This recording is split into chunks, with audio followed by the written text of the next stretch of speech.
Več tisoč ton težka oprema mora biti nameščena z urarsko natančnostjo, merjeno v milimetrih. Za en agregat je približno 600 ton vgrajene opreme, elektrarna pa ima 3 agregate. Za nadaljevanje izgradnje bo eden pomembnih dogodkov preusmeritev Save. Predvidena je v začetku avgusta, če takrat ne bo močnejših padavin.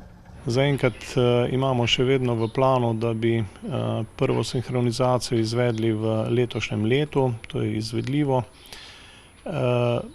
Potem pa seveda v začetku naslednjega leta pričetek testnega obratovanja z prvim agregatom in vsake 2 meseca, z zakasnitvijo 2 meseca, potem tudi drugi in tretji agregat.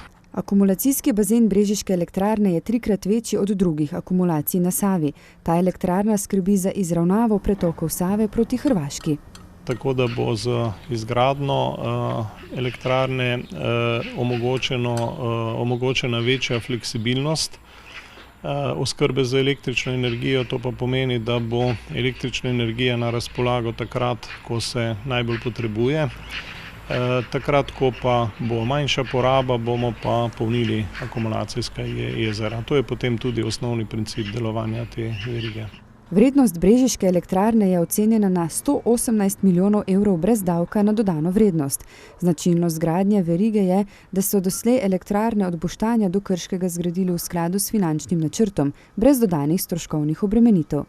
Tudi brežiška elektrarna zaenkrat dobro kaže, da nekih prekoračitev finančnih sredstev ne bo. Skratka, planiramo tistih plus minus 5% nad ali pod, no v brežiškem primeru bo verjetno nekih 5% pod planirano vrednostjo, tudi vse skupaj izvedeno. Fleksibilnost delovanja verige se bo še povečala z izgradnjo zadnje, mokriške elektrarne. Ker je treba zanjo pridobiti več soglasij s hrvaške strani, najbrž pred letom 2018 z gradnjo ne bo možno začeti.